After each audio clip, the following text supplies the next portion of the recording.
Sebagai manusia pasti diri kita pernah mengalami dibohongin oleh orang banyak. Karena itu tidak heran jika diri kita tidak pernah jika diri kita pernah mengalaminya dibohongin. Karena orang banyak janji, manusia itu lalai. Sebab janji manusia tidak dapat diharapkan. Karena itu firman Tuhan berkata, janganlah kita berharap dan mengandalkan manusia. Kalau kita berharap mengandalkan manusia, banyak yang tidak tepat dan banyak yang lalai. Tetapi sangat beda dengan janji Tuhan yang tidak pernah lalai. Mari kita lihat di 2 Petrus 3 ayat 3 ayat 9. 2 Petrus 3 ayat 9. 2 Petrus 3 ayat 9. Tuhan tidak lalai menepati janjinya. Sekalipun ada orang yang menganggapnya sebagai kelalaian, tapi ia sabar terhadap kamu. Karena ia menghendaki supaya jangan ada yang binasa, melainkan supaya semua orang berbalik dan bertaubat. Tuhan tidak pernah sekalipun lalai dalam menepati janjinya. Bagi kita umat yang percaya, ia setia memenuhi, mengenapi semua janji-janjinya bagi kita semua. Saat kita mengalami permasalahan, seringkali kita beranggap bahwa Tuhan sudah melupakan atau telah meninggalkan kita. Seringkali kita prasangka buruk waktu kita ada masalah di dalam hidup kita, seolah-olah Tuhan jauh dari kita, Tuhan meninggalkan kita. Betulnya Tuhan tidak pernah lalai dan selalu tidak pernah meninggalkan kita, karena belum waktunya Tuhan kita ditolong olehnya. Tapi sebenarnya ia sangat memperhatikan, bahkan peduli dengan hidup kita. Tuhan tidak pernah lalai terhadap janjinya. Ketika ia berjanji, semuanya pasti ditepati pada waktunya. Pasti ditepati pada waktunya. Kita harus dapat sabar dan tekun menanti janjinya Tuhan. Jadi syaratnya kita harus sabar dan tekun dalam menanti janjinya Tuhan. Jadi dalam menghadapi apapun jangan pernah cemas. Peganglah selalu janji Tuhan yang membawa kita pada hidup yang penuh kemenangan. Suatu hari pasti hidup kita penuh kemenangan kalau kita tidak pegang janji Tuhan yang membawa kita kemenangan demi kemenangan. Jangan khawatir menghadapi soal hidup, karena Tuhan memiliki banyak cara untuk menolong kita. Oleh karenanya jangan pernah berhenti untuk berdoa. Naikkanlah permohonan kepada Tuhan dengan tidak berputus asa. Mari saya katakan lagi, jangan khawatir menghadapi soal hidup, karena Tuhan memiliki banyak cara untuk menolong kita. Manusia hanya berapa cara, tapi Tuhan berjuta-juta cara untuk menolong hidup kita. Kalau kita mengandalkan pada Tuhan, kita percaya, dan kita tidak putus asa, dan kita tidak kecewa sama Tuhan, pasti ada pertolongan Tuhan yang terjadi. Amin. Jangan pernah ragu, karena ketika ragu, bahkan hal itu dapat menjadi penghalang atas jawaban doa kita. Dan Tuhan mengatakan janganlah kita ragu. Karena ketika kita ragu, maka ini terjadi menghalang menjadi di dalam jawaban doa kita. Karena itu jangan ragu. Jangan ragu menghadapi jawaban Tuhan, pertolongan Tuhan. Juga kita sebagai orang percaya, kita harus melakukan 5 hal. Apa 5 hal tersebut? Kita sebagai anak Tuhan, orang beriman, kita harus mempercayai firman Tuhan. Selain mencari firman Tuhan, yang kedua mempelajari firman Tuhan, yang ketiga menerapkan firman Tuhan, dan keempat mencintai firman Tuhan dan mentaati firman Tuhan.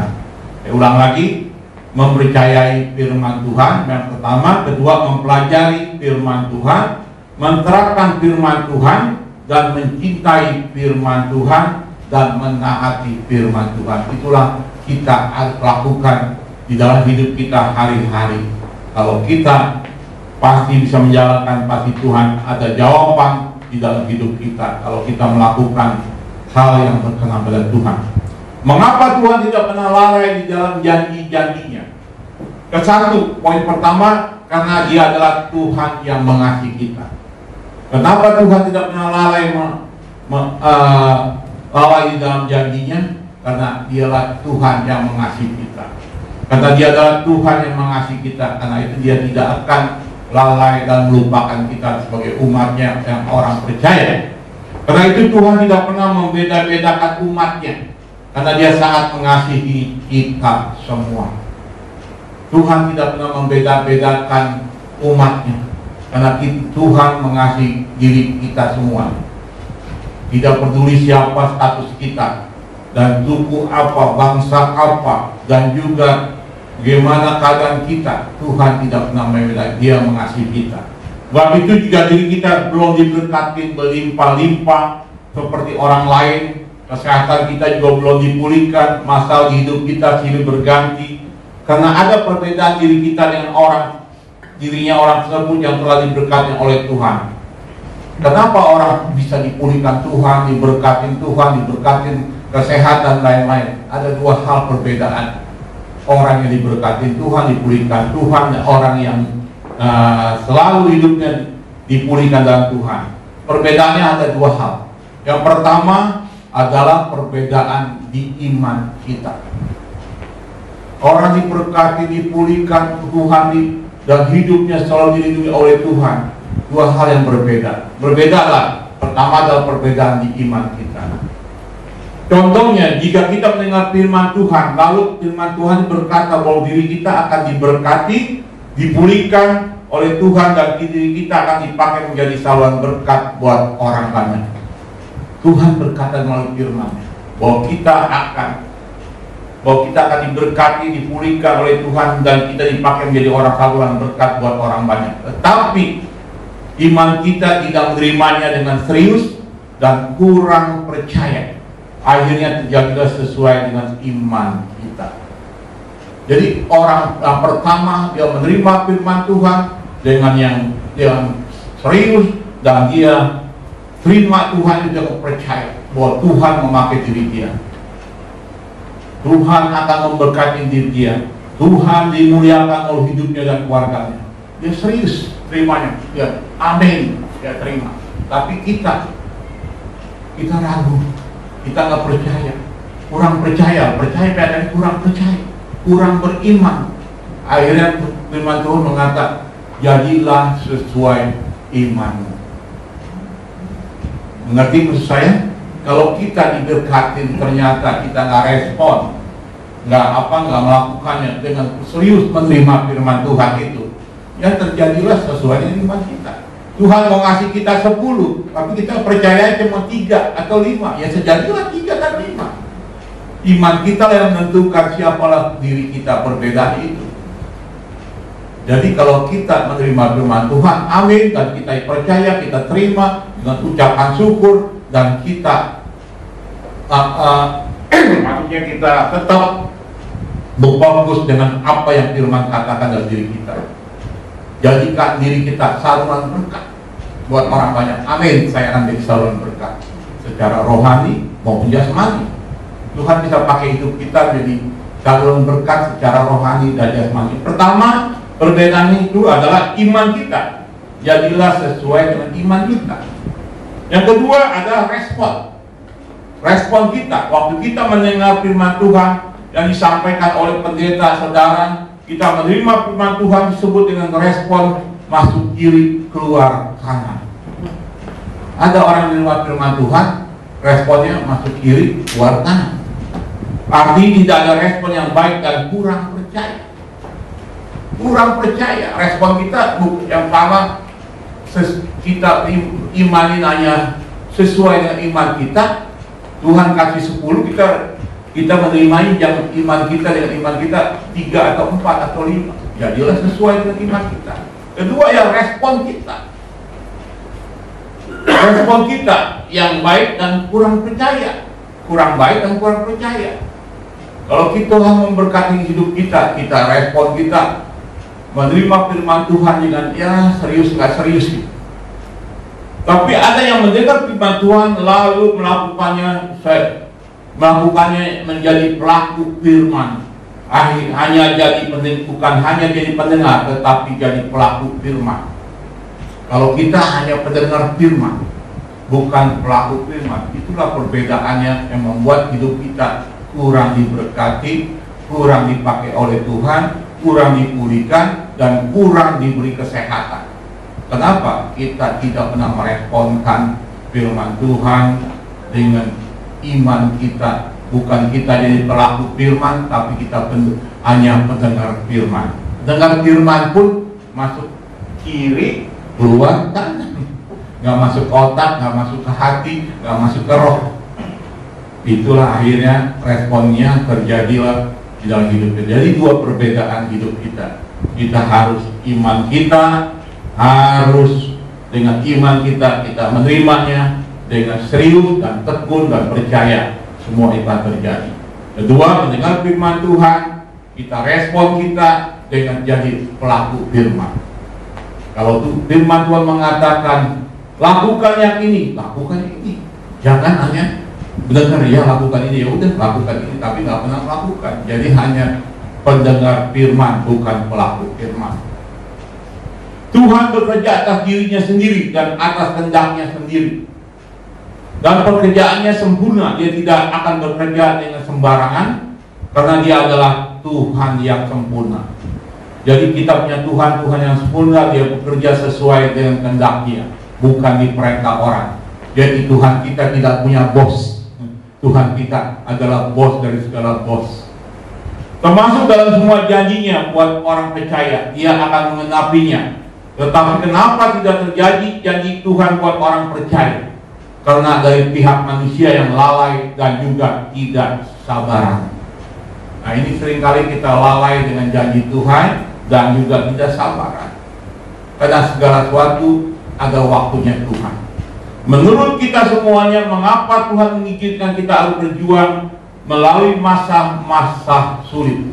Hidup kita sebagai manusia tidak lepas dari masa-masa sulit. Kita harus dikatakan harus berjuang di dalam kehidupan kita. Kalau menurut Jokowi, katanya tahun depan ini tahun krisis lebih pas lagi. Tahun krisis. Tapi kita tetap berjuang. Kita akan tampil beda sebagai anak Tuhan. Keluarga kita dipelihara Tuhan. Banyak katanya seperti di Inggris, di beberapa negara sudah kekurangan pangan. Makan ayam mesti sehari 2 kali 3 kali sehari cuma sekali. Ada juga yang macam-macam terjadi. Memang sudah digenapi sesuai firman Tuhan. Karena itu kita sebagai anak Tuhan, kita harus berfokus pada Tuhan, berharap pada Tuhan.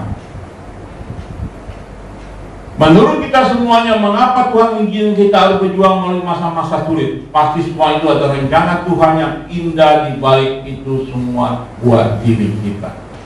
Di masa-masa sulit itu ada rencana Tuhan yang indah buat hidup kita. Yang utama, kita lebih fokus pada Tuhan, lebih berharap pada Tuhan, lebih menyerahkan hidup kita pada Tuhan daripada kekuatan sendiri dan mengandalkan manusia. Kecewa kita kalau mengandalkan kekuatan diri kita hanya terbatas. Sebagai manusia kita terbatas. Mengandalkan manusia juga hanya berapa kali pertolongan dari manusia, tapi dari Tuhan tidak ada henti-hentinya, selalu ada jalan. Roma 5 ayat 5 mengatakan demikian. Roma 5 ayat 5. Pengharapan tidak mengecewakan, karena kasih Allah telah dicurahkan di dalam hati kita oleh Roh Kudus yang telah dikurniakan kepada kita. Dikatakan kasih Allah, pengharapan tidak mengecewakan karena kasih Allah telah dicurahkan dalam hati kita oleh Roh Kudus yang telah dikurniakan kepada kita. Bagaimana kita melihat Tuhan bekerja di tengah situasi sulit di masa lalu, di masa lalu kita? Ini semuanya akan mendatangkan kebahagiaan buat diri kita pada waktu. Masa sulit yang kita alami dulu-dulu maupun yang akan datang, semuanya akan datang kebahagiaan buat diri kita karena kita pada waktunya akan terjadi sesuai kehendak Tuhan. Jadi jika kita ingin menjadi orang yang berbahagia, kita harus perlu melihat setiap masalah diri kita dari sudut pandang Tuhan. Sekali lagi, Jadi jika kita ingin menjadi orang yang berbahagia, kita perlu melihat setiap masalah di diri kita dari sudut pandang Tuhan. Seringkali kita melihat masalah hidup kita dari pandang diri kita, dari pandangan orang lain, dari pandangan yang semua yang tidak benar. Tapi kita harus berfokus dari pandangan sudut pandang Tuhan. Ada masuk semua di dalam balik masalah hidup kita. Dari sudut pandang Tuhan bahwa ini yang terbaik.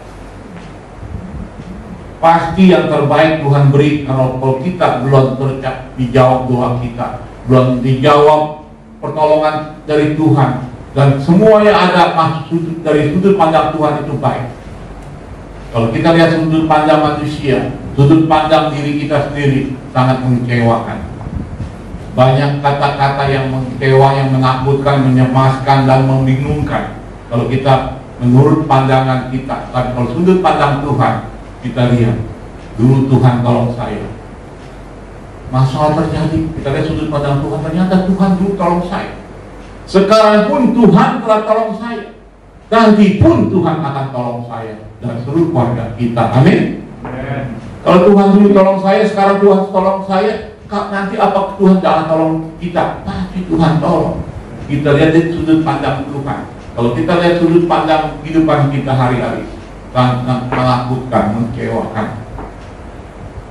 Ketika kita tidak melihat sesuatu dari sudut pandang Tuhan, kita akan menjadi putus asa. Kalau kita tidak melihat dari sudut pandang Tuhan, kita akan menjadi putus asa, frustasi, dan tidak bahagia. Kalau kita melihat tidak dari sudut pandang Tuhan, saya selalu frustasi masalah hidup saya, persoalan hidup saya lihat dari sudut pandang Tuhan. Dan akhirnya apa yang terjadi? Iman saya bertambah, hidup saya tenteram, ada damai, sejahtera, sukacita di dalam hidup saya dan keluarga saya. Kalau lihat kelilingnya, lihat persoalan yang ada, saya takut, kecewa, khawatir, dan bingung menghadapi hidup ini. Tetapi waktu saya lihat sudut pandang Tuhan, ternyata Tuhan baik. Dia tidak pernah meninggalkan orang yang berharap pada Dia. Tuhan adalah pembela hidup kita, penolong, tiada lagi. Kalau Tuhan ada di pihak kita, siapa lawan kita? Tidak ada lagi. Yesus ada di pihak kita. Tuhan kiri kita bukan hanya baik, tapi lebih baik. Menang lebih dari pemenang.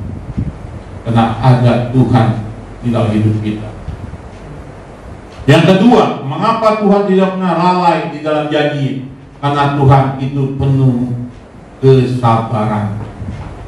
Dia sabar untuk menolong kita.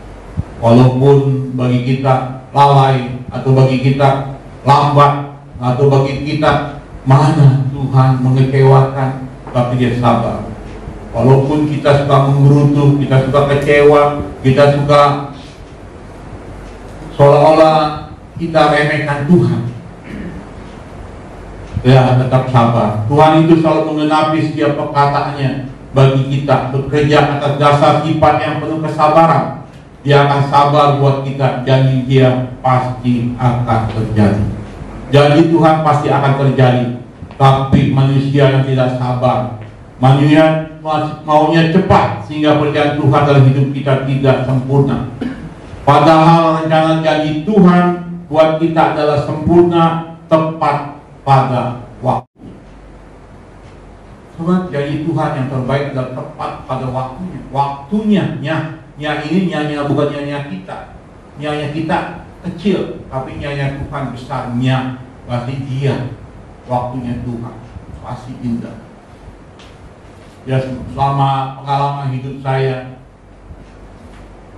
kayak umur sekarang udah Desember ini tanggal 28, saya 68, baru 68, masih muda. Baru 68, masih ada tambahnya lagi 32 tahun, berarti 100. Saya udah tanya Yesus, umur saya 100. Puji Tuhan. Jadi kembali lagi, semua saya tahu apa segala yang indah tepat pada waktunya Tuhan, bukan waktunya kita. Kita maunya terburu-buru, maunya tergesa-gesa, tapi bukan waktu Tuhan, enggak terjadi. Tapi udah waktunya Tuhan indah. Ini masuk berkat ini, berkat ini, berkat ini, berkat ini, semua terjadi. Saya mengalami juga apa yang ya dari jatuh ke bawah. Saya lihat anak-anak saya merit satu tanpa saya modalin berumah tangga karena saya lagi nggak ada uang. Dari anak perempuan yang pertama, anak kedua yang laki, dia berusaha sendiri, anak ketiga yang laki, semua meritnya tanpa dimodalin oleh orang tua. Dan mereka bekerja rajin dan tanggung jawab sendiri, mandiri. Kalau zaman dulu istilahkan kalau saya masih banyak uang, saya pasti support, tapi tidak ada. Ternyata dengan hasil dia sendiri, dia menyadari bahwa kebaikan Tuhan, dia sadar bahwa itu kebaikan Tuhan dalam hidupnya. Tapi manusia tidak sabar, maunya cepat sehingga perjalanan Tuhan dalam hidup kita tidak sempurna. Padahal rencana janji Tuhan buat kita adalah sempurna, tepat pada waktunya. Pasti semua terjadi sesuai waktunya Tuhan, kairosnya Tuhan. Tidak terlalu cepat dan juga tidak terlambat. Firman Tuhan yang tidak asing lagi, Pengkhotbah 3 ayat 11. Pengkhotbah 3 ayat 11 mengatakan demikian. Ia membuat segala sesuatu indah pada waktunya, bahkan yang memberi kekekalan dalam hati mereka. Tetapi manusia tidak dapat menyelami pekerjaan yang dilakukan Allah dari awal sampai akhir. Inilah kenapa manusia tidak bisa menyelami pekerjaan Tuhan yang dilakukan Tuhan dari awal sampai akhir. Karena manusia hikmatnya terbatas, kepintarannya terbatas. Karena itu maka manusia tidak bisa menyelami pekerjaan Tuhan dari awal sampai akhir. Hanya kita minta kekuatan, hikmat dari Tuhan, dan minta pertolongan dari Roh Kudus supaya kita bisa dibuka pikiran kita, hati kita, kita mengerti apa maksud Tuhan di dalam kehidupan kita hari-hari. Apa maksud Tuhan? Karena itu manusia tidak menyelami perjalanan yang dilakukan Tuhan dari awal sampai akhir kecuali dirinya meminta pertolongan dari Roh Kudus. Karena dirinya Roh Kudus adalah Roh penolong. Maka segala hal kita doa minta hikmat dari Tuhan, minta hikmat dari Roh Kudus supaya dia membuat hikmat pada diri kita. Perlu kita berdoa dan minta hikmat dari kuasa Tuhan. Kalau kita minta hikmat dari Tuhan, yang tidak mungkin menjadi mungkin, yang tidak bisa menjadi bisa, yang tidak ada menjadi ada. Kalau kita minta kuasa dari Roh Kudus dan minta hikmat. Saya sering hidup saya selalu minta hikmat dari Tuhan. Akhirnya pikiran orang lain baru ketiga saya sudah bisa ketemu. Ke-6, orang udah 6, saya bisa udah ke-12. Nah, hikmat dari Tuhan. Maka kadang-kadang apa yang orang lain pikirkan saya sudah duluan. Kenapa? Hikmat dari Tuhan. Bukannya saya hebat, Tuhan yang hebat. Kasihnya, kemurahan yang hebat. Saya sedikit kesaksian zaman yang dulu. Saya background saya showroom mobil, saya ngartinya mobil. Saya ngartinya lahir di Indonesia, gede di Indonesia. Taunya adalah usaha mobil dan pembangunan dan main tanah. Tetapi waktu saya di Australia, coba saudara pikir, saya nggak pernah ngerti namanya furniture. Kayu, namanya kayu aja nggak tahu, apalagi warna kayu juga nggak tahu. Bagaimana mau usaha furniture? Tapi saya di negeri orang bisa punya usaha dari background kayu mobil ke furniture. 100% perbedaannya. Bahasanya beda, situasinya beda, terus bisnisnya beda. Tapi saya bisa jalankan dengan baik. Sampai saya punya 8 outlet toko furniture, 60 karyawan di Australia, bukan kerja, tapi saya mengerjakan karyawan. Dan juga ya 23 bangsa yang kerja sama saya. Amerika, Inggris, Jerman, Belanda, Jepang, Singapura, Malaysia, Libanon, Thailand, Hong Kong, Malaysia, Vietnam, kerja sama saya. 23 bangsa orang kerja sama saya. Orang Belanda yang jajah Indonesia 350 tahun di sono saya jajah. 2 orang pegawai saya orang Belanda kerja sama saya. Secara kepintaran, secara kemampuan nggak mungkin saya bisa. Inggris saya juga, saya nggak sekolah Inggris dalam-dalam, hanya bisa Inggris hanya sekedar. Di sono pun saya nggak sekolah Inggris lagi, saya praktek hari-hari, ngobrol bisnis, ngobrol ini, saya bisa nangani, bisa bisnis ke luar negeri 10 negara supplier saya banyak, dari Italia, Spanyol, dari Amerika, Spanyol, Jepang, ini China, Thailand, Hong Kong, Taiwan, Malaysia, dan juga Bangkok, Indonesia, 10 negara supplier saya untuk usaha saya. Semua saya datang dengan bahasa Inggris semua.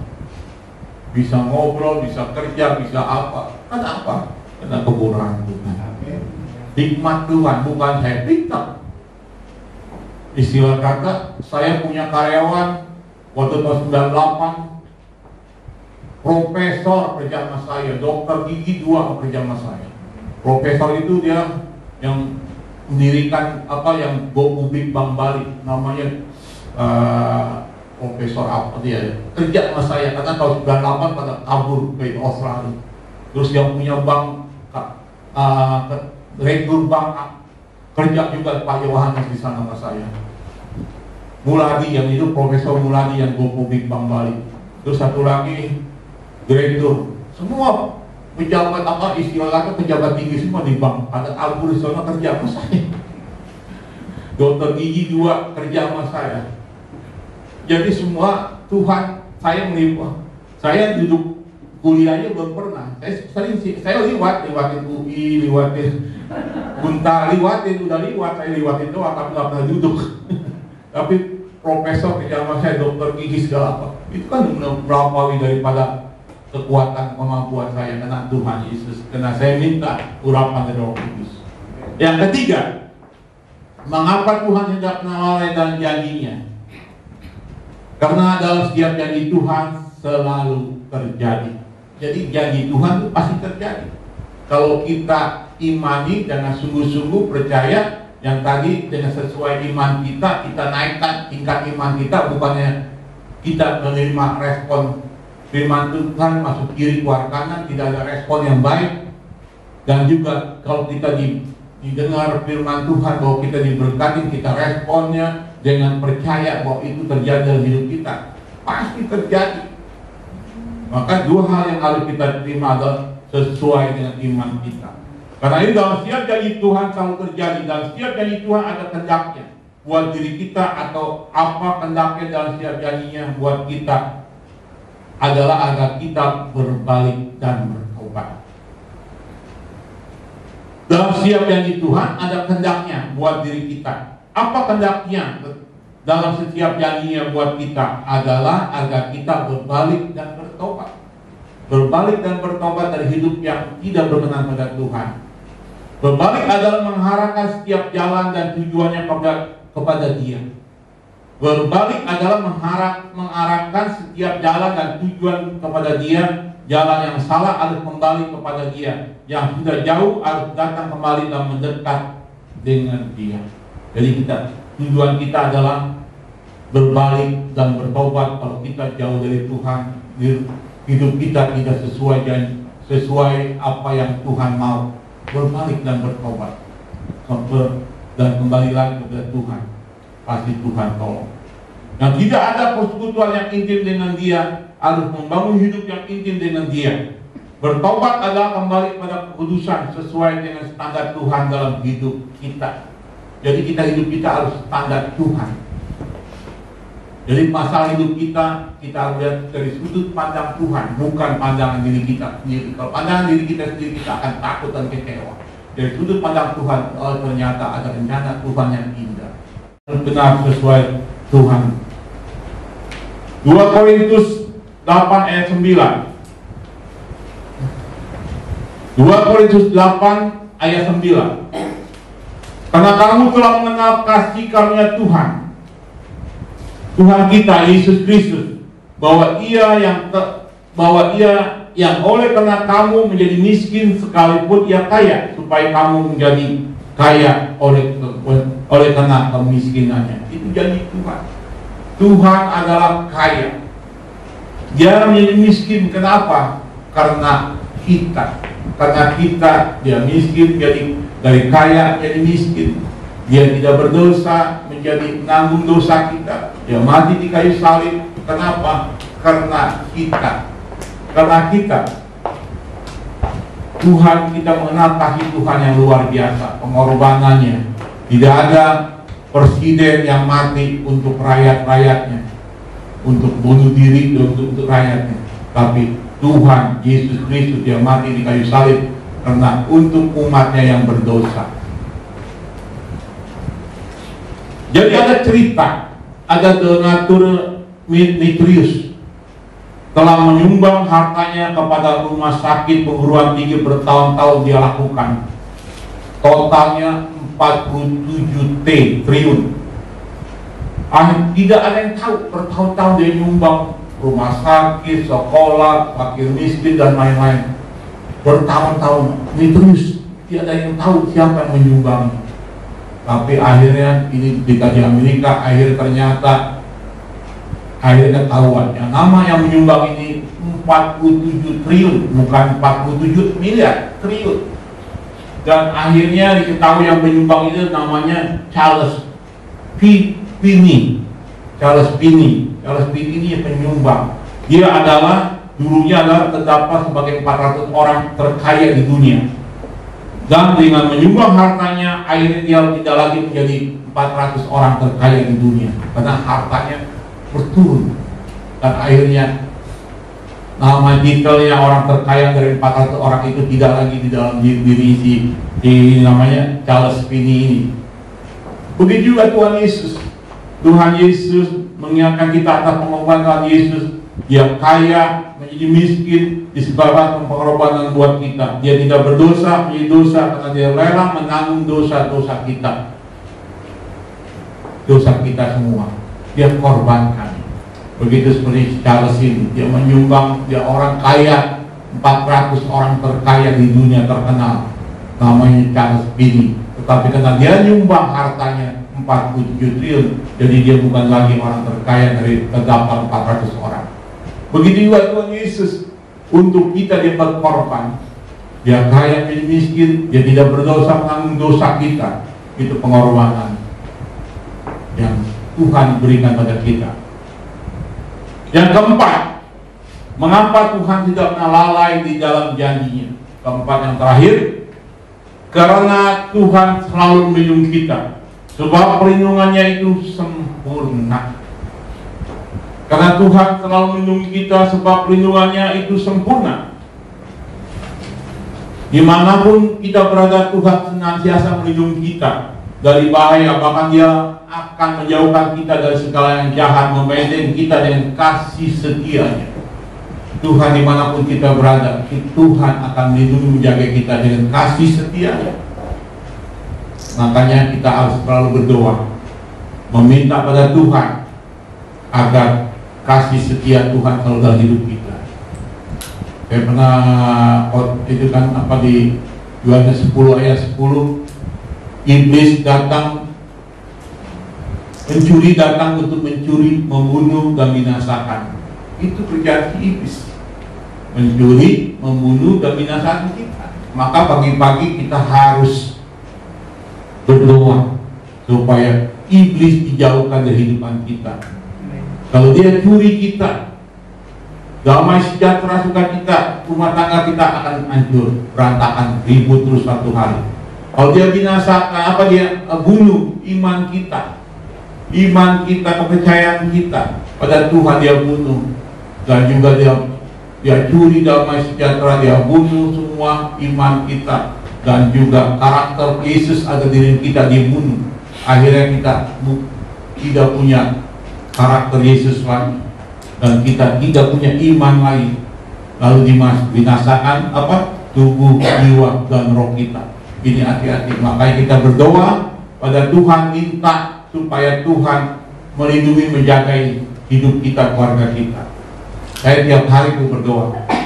Saya takut diri saya, istri saya, anak-anak saya, mantu-mantu saya, cucu-cucu saya dikerjakan sama iblis, dicuri, dibunuh, dan dibinasakan. Tubuh, jiwa, rohnya dibinasakan, sehingga dia tidak terima Tuhan Yesus lagi hidupnya.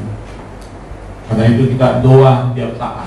Sebelum kita minta doa berkat, supaya Tuhan lindungi kita dulu, keluarga kita dan lain-lain. Apa artinya berkat tapi keluarga kita hancur lebur, dikerjakan sama iblis?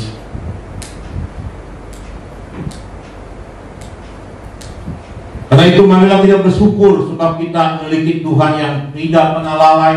Biarlah dalam hidup kita boleh selalu mengandalkan Tuhan. Bahwa hanya Dialah yang menjamin kehidupan kita hari ini dan selama-lamanya. Bersama Dia hidup kita selalu dalam kemenangan demi kemenangan, dan juga lebih dari pemenang. Bersama Tuhan kita lebih dari pemenang. Ulangan 33 ayat 12. Tapi yang B-nya aja, tapi apa? Baca semua dari depan. Ulangan 33 ayat 12. Ulangan 33 ayat 12. Tentang Binyamin ia berkata, kekasih Tuhan yang diam padanya dengan tentram. Tuhan melindungi kita setiap waktu, diam di antara lereng-lereng gunungnya. Berarti Tuhan menjaga Binyamin dan juga melindungi Binyamin dan juga diri kita semuanya. Dia diam di antara lereng-lereng hidup kita, di antara rumah-rumah kita. Karena itu hanya andalkan Tuhan, tidak ada lagi. Jadi kesimpulannya, mengapa Tuhan tidak melalai menepati janjinya? Pertama, karena Dia adalah Tuhan. Dia tidak bisa lalai menepati janjinya. Kedua, mengapa Tuhan lalai dengan janjinya? Karena Tuhan hidup penuh kesabaran. Walaupun orang bilang Tuhan lalai, tapi Dia sabar supaya kita tidak binasa dan kita tidak melakukan yang benar di hadapan Tuhan. Yang ketiga, karena dalam setiap janji Tuhan selalu terjadi. Kalau kita imani, kita percaya, nggak pernah tuh janji Tuhan tidak terjadi, pasti terjadi.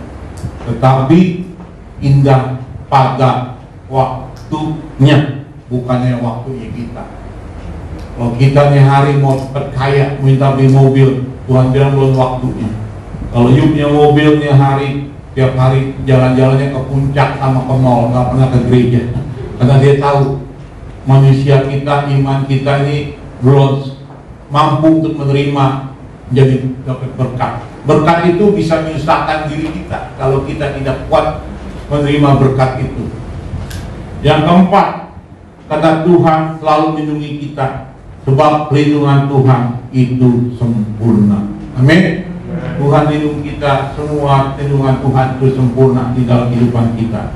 Karena itu jangan takut, tetap percaya bahwa Tuhan tidak pernah meninggalkan orang yang mengandalkan Tuhan. Masalah boleh terjadi, tapi kasih Tuhan, kemurahan Tuhan lebih dari hidup kita.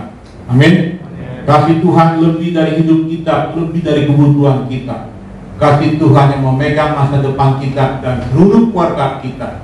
Hanya Tuhan adalah. Jangan mengandalkan manusia, manusia terbatas. Jangan mengandalkan kekuatan kita sendiri, kita manusia terbatas. Karena andalkan Tuhan, itu yang terbaik. Amin.